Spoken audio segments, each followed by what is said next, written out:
ಓದುತ್ತಿದ್ದೇನೆ. ನನ್ನ ಹೆಸರು ಶಾಂಭವಿ. ನಾನು 6ನೇ ತರಗತಿ ಓದುತ್ತಿದ್ದೇನೆ. ಸರಕಾರಿ ಹಿರಿಯ ಪ್ರಾಥಮಿಕ ಶಾಲೆ ದೇವಗೊಂಡನಹಳ್ಳಿ. ನಮಗೆ ಬಂದಿರುವ ವಿಷಯ ವಾಯು. ನೈಸರ್ಗಿಕ ಸಂಪನ್ಮೂಲಗಳಲ್ಲಿ ವಾಯು ಒಂದು. ಇದು ಭೂಗೋಳದ ಸುತ್ತಲೂ ಒಂದು ಕವಚವಾಗಿ ಹರಡಿದೆ. ಇದನ್ನು ವಾಯುಗೋಳ ಎಂದು ಕರೆಯುತ್ತಾರೆ.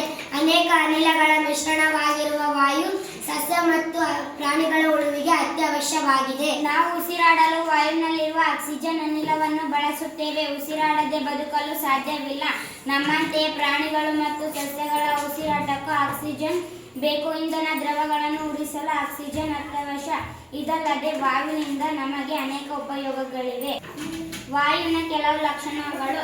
ಒಂದನೆಯದು, ವಾಯು ಸ್ಥಳವನ್ನು ಆಕ್ರಮಿಸುತ್ತದೆ. ಒಂದು ಗಾಜಿನ ಲೋಟದ ತಳಕ್ಕೆ ಒಣಗಿದ ಪೇಪರ್ ತುಂಡೊಂದನ್ನು ಒತ್ತಿದ್ದೇನೆ. ಲೋಟವನ್ನು ಕೆಳಗೆ ಮಾಡಿದ್ದೇನೆ.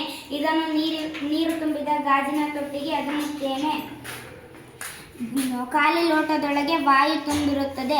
ನೀರಿನ ತೊಟ್ಟಿಗೆ ಗಾಜಿನ ಲೋಟವನ್ನು ಮುಳುಗಿಸಲು ಒತ್ತಿದಾಗ ಲೋಟದೊಳಗಿನ ವಾಯು ಹೊರಬಂದು ನೀರು ಒಳಸೇರುತ್ತದೆ. ಈ ಚಟುವಟಿಕೆಯಿಂದ ನಿಮಗೆ ಏನು ತಿಳಿಯುತ್ತದೆ? ಈ ಚಟುವಟಿಕೆಯ ತೀರ್ಮಾನ ವಾಯು ಸ್ಥಳವನ್ನು ಆಕ್ರಮಿಸುತ್ತದೆ ಎಂದು ಸೂಚಿಸುತ್ತದೆ. ವಾಯುವಿನ 2ನೇ ಲಕ್ಷಣ, ವಾಯುವಿಗೆ ತೂಕವಿದೆ ಎಂದು ಸೂಚಿಸುತ್ತದೆ. ನಾನು ಒಂದು ಪೈಪನ್ನು ತೆಗೆದುಕೊಂಡಿದ್ದೇನೆ. ಅದರ 2 ತುದಿಗೂ ಒಂದು ಊದಿದ ಬಲೂನ್, ಇನ್ನೊಂದು ಊದಲಾರದ ಬಲೂನೊಂದನ್ನು ಕಟ್ಟಿದ್ದೇನೆ. ಊದಿದ ಬಲೂನಿನ ಕಡೆ ವಾಲುತ್ತದೆ. ಇದರ ತೀರ್ಮಾನ ವಾಯುವಿಗೆ ತೂಕವಿದೆ ಎಂದು ಸೂಚಿಸುತ್ತದೆ. ವಾಯುವಿನ 3ನೇ ಲಕ್ಷಣ, ನಾನು ಒಂದು ಮೇಣದ ಬತ್ತಿಯನ್ನು ತೆಗೆದುಕೊಂಡಿದ್ದೇನೆ ಮತ್ತು ಒಂದು ಗಾಜಿನ ಲೋಟವನ್ನು ತೆಗೆದುಕೊಂಡಿದ್ದೇನೆ. ದೀಪವನ್ನು ಹಚ್ಚುತ್ತೇನೆ. ವಾಯು ಸಹಾಯದಿಂದ ದೀಪವು ಉರಿಯುತ್ತಿದೆ. ಈಗ ನಾವು ಗಾಳಿಯ ಸಂಪರ್ಕವನ್ನು ನಿಲ್ಲಿಸೋಣ. ನಾನು ಒಂದು ಗಾಜಿನ ಲೋಟವನ್ನು ತೆಗೆದುಕೊಂಡು ದೀಪದ ಮೇಲೆ ಇಡುತ್ತೇನೆ. ಲೋಟದೊಳಗಿರುವ ಅತ್ಯಂತ ಕಡಿಮೆ ಪ್ರಮಾಣದ ವಾಯುವನ್ನು ಬಳಸಿಕೊಂಡು ದೀಪವು ಉರಿಯುತ್ತಿದೆ. ದೀಪವು ಈಗ ಆರಿ ಹೋಗಿದೆ. ಇದರ ತೀರ್ಮಾನ ವಸ್ತುಗಳು ಉರಿಯಲು ವಾಯು ಸಹಾಯ ಮಾಡುತ್ತದೆ ಎಂದು ಸೂಚಿಸುತ್ತದೆ. ನಾನು ಒಂದು ಮೇಣದ ಬತ್ತಿಯನ್ನು ಒಂದು ಕುತೂಹಲಕಾರಿ ಪ್ರಯೋಗ. ನಾನು ಒಂದು ಮೇಣದ ಬತ್ತಿಯನ್ನು ತೆಗೆದುಕೊಂಡು ನೀರಿನ ಮೇಲೆ ಇಟ್ಟಿದ್ದೇನೆ. ಈಗ ಒಂದು ಗಾಜಿನ ಲೋಟವನ್ನು ತೆಗೆದುಕೊಂಡು ದೀಪದ ಮೇಲೆ ಇಡುತ್ತೇನೆ.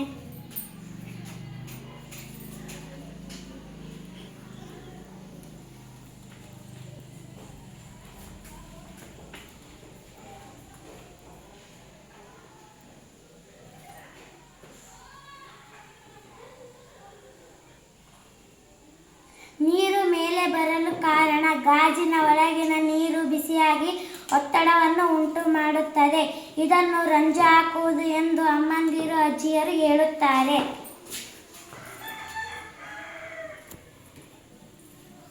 ನೈಟ್ರೋಜನ್ 78%, ಆಕ್ಸಿಜನ್ 21%, ಕಾರ್ಬನ್ ಡೈಆಕ್ಸೈಡ್ 0.04%, ನೀರಾವಿ, ಜಡ ಅನಿಲಗಳು ಮತ್ತು ಧೂಳಿನ ಕಣಗಳು 0.96 ಮಿಶ್ರಣಗಳಿಂದಾಗಿವೆ. ವಾಯು ಮಾಲಿನ್ಯ ಉಂಟಾಗುವ ಚಿತ್ರಗಳು. ವಾಯು ಮಾಲಿನ್ಯ ಮನುಷ್ಯರಿಗೆ ಅಥವಾ ಇತರ ಜೀವಿಗಳಿಗೆ ಹಾನಿ ಉಂಟು ಮಾಡುವ ರಾಸಾಯನಿಕಗಳು, ಧೂಳು, ಸೂಕ್ಷ್ಮ ಜೀವಿಗಳು ವಾಯು ಸೇರುವುದರಿಂದ ವಾಯು ಮಾಲಿನ್ಯ ಉಂಟಾಗುತ್ತದೆ. ಕಾರ್ಖಾನೆಗಳ ಹೊಗೆ, ವಾಹನಗಳ ಹೊಗೆ ಇತ್ಯಾದಿಗಳಿಂದ ಧೂಳು, ಸೂಕ್ಷ್ಮ ಕಣಗಳು ವಾಯು ಸೇರುವುದರಿಂದ ವಾಯು ಮಾಲಿನ್ಯ ಉಂಟಾಗುತ್ತದೆ.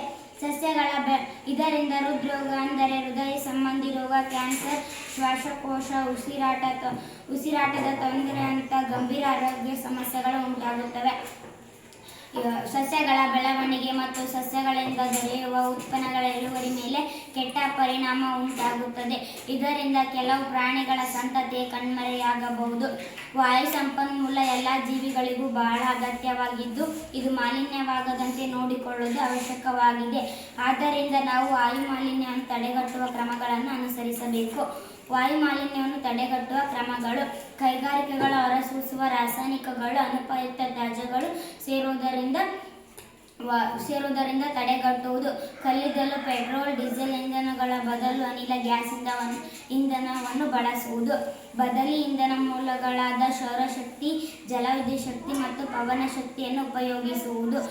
ಹೊಗೆಯನ್ನು ವಾತಾವರಣದಿಂದ ಅತ್ಯಂತ ಎತ್ತರಕ್ಕೆ ಕೊಂಡೊಯ್ದು ಬಿಡುಗಡೆ ಮಾಡುವಂತೆ ಎತ್ತರದ ಹೊಗೆ ಕೊಳವೆಗಳನ್ನು ಕಟ್ಟುವುದು.